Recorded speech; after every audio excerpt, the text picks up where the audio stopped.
it was, I think a lot of people, maybe some people in this room, the morning after the election was, Oh my God. yeah, everyone had a feeling.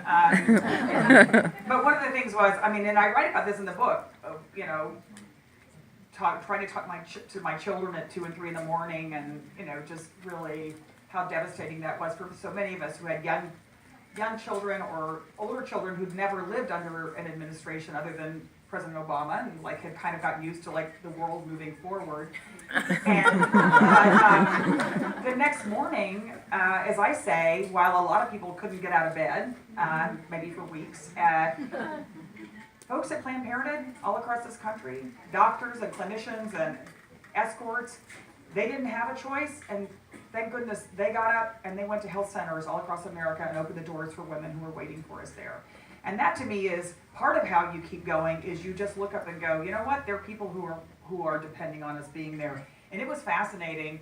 I may have written about this, but I think in the like the 2 weeks after the election, we had a 900% increase in women trying to get into Planned Parenthood to get an IUD that would last the entire Trump administration. They were desperately worried that they were going to lose their prophylaxis, which was really legitimate. But I do think the other thing that happened is people just, I mean, we knew we had to move into action. This was not a time to like wring our hands or anything.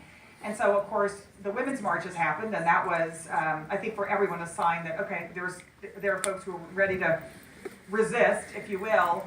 But that could have been just a flash in the pan. That could have just been a one-day thing, but it wasn't. And in fact, very soon after that, Paul Ryan, Speaker Paul Ryan, soon to be retired, Speaker Paul Ryan, announced that by early February there was going to be a bill on the president's desk that defunded Planned Parenthood and repealed Obamacare.